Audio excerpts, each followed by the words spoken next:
All right, now let's go back to our interview. I'm joined by the governorship candidate of Labour Party in the March 18 election in Enugu State, Chijioke Edeogah, for discussion on politics in the Southeast State. Thank you very much for joining us again, sir.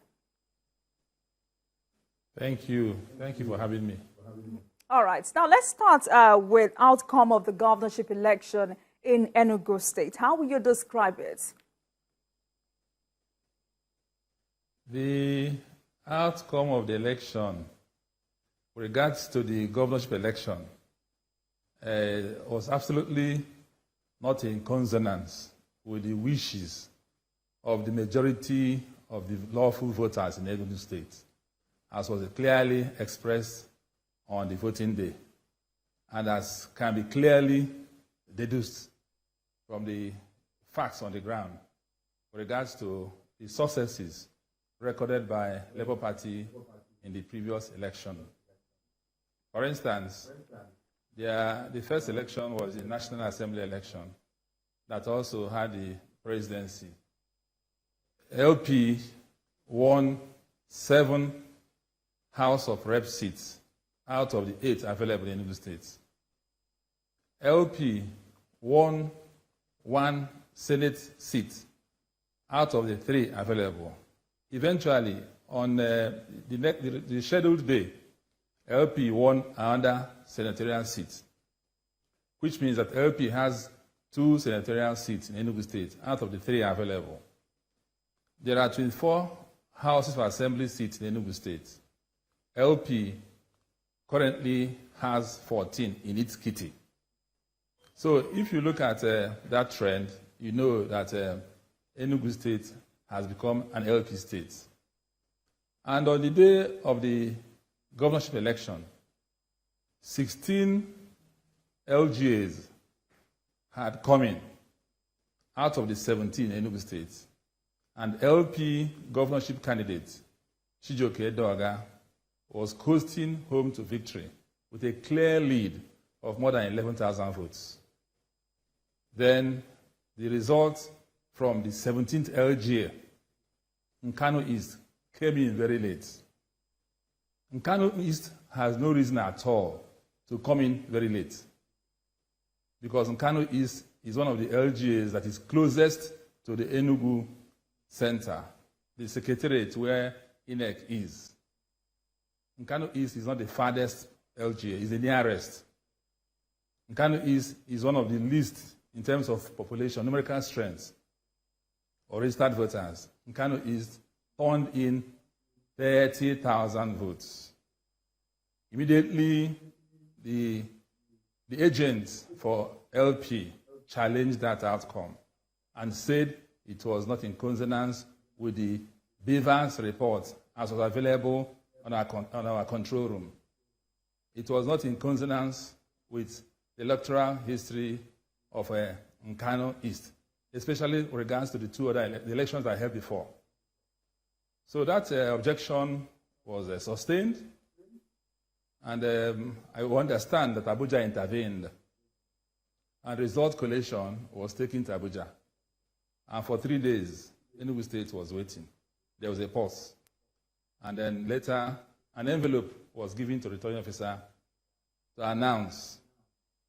And the returning officer, Prosiwe, clearly told the whole world, and the video is available, that he was acting on directive from above.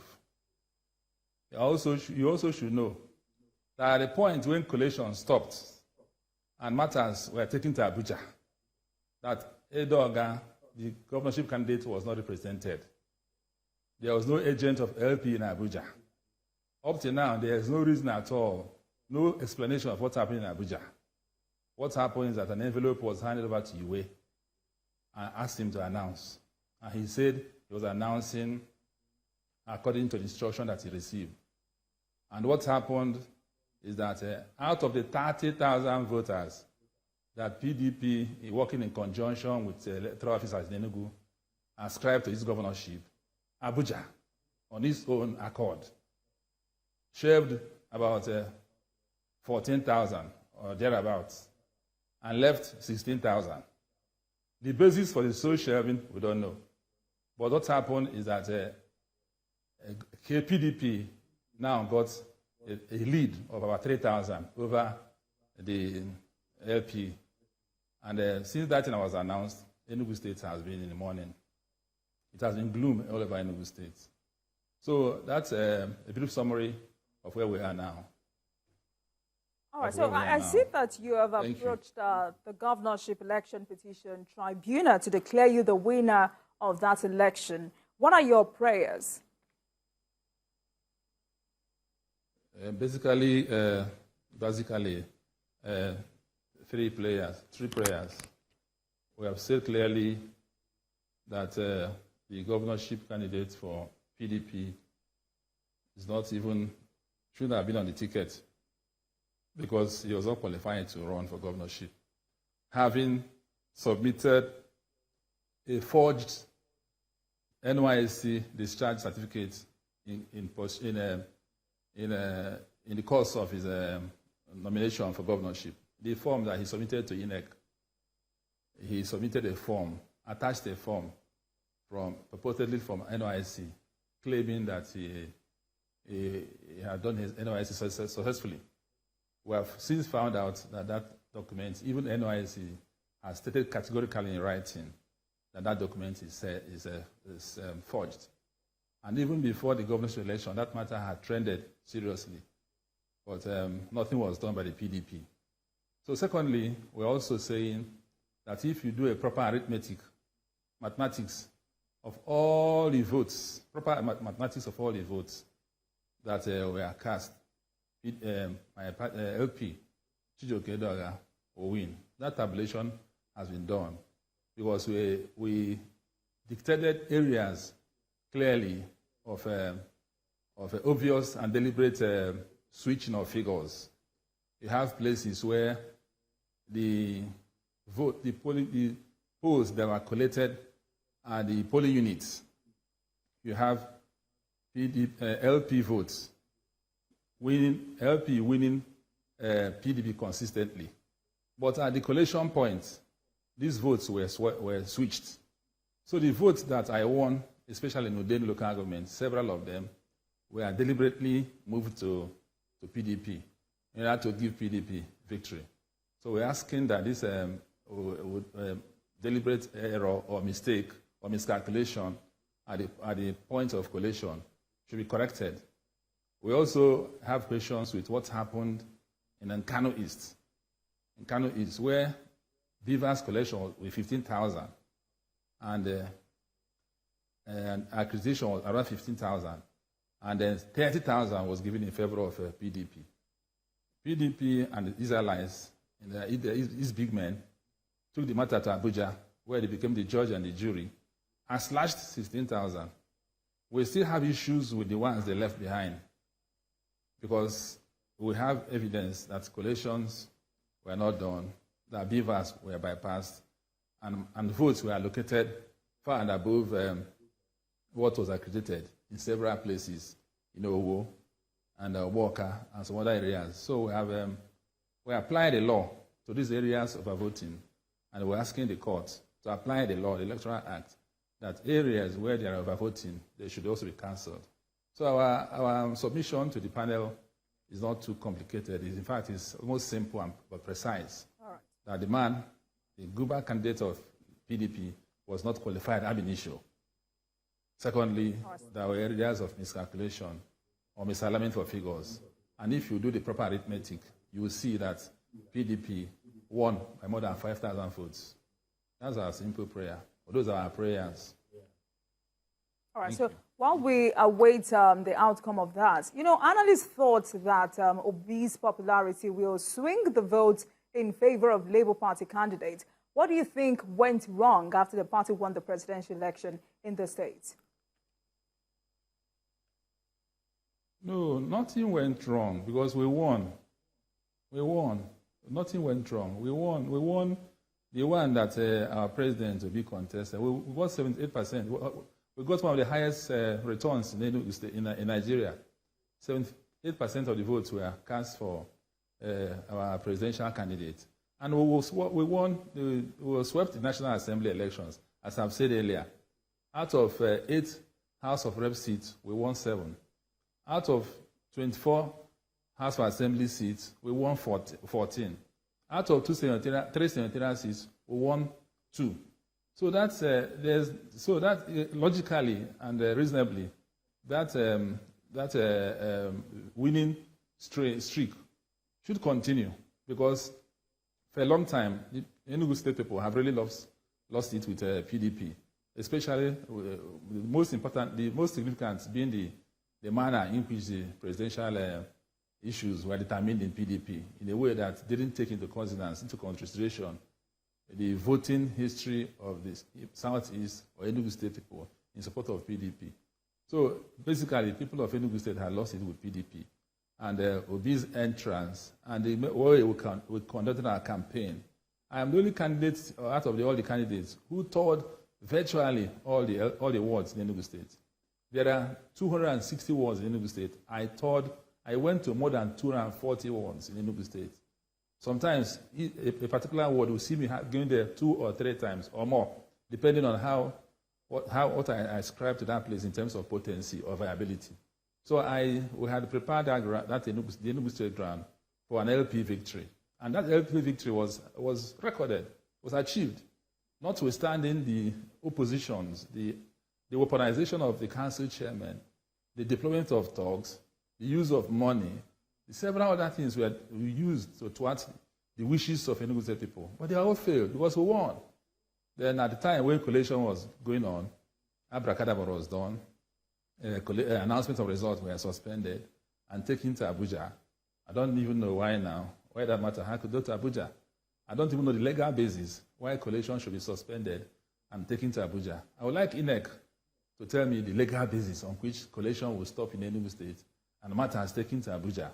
The agent is not there, the party is not represented, and votes are shelved according to their own whims and caprices, and then returned to the way to announce. So there's nothing. There's a consistency between our performance in the presidential election and the subsequent performances. Nothing has changed except that the wishes of our people is being thwarted. Efforts are ongoing now to thwart the wishes of our people as were expressed on the day of the governorship election. But we're not going to accept it.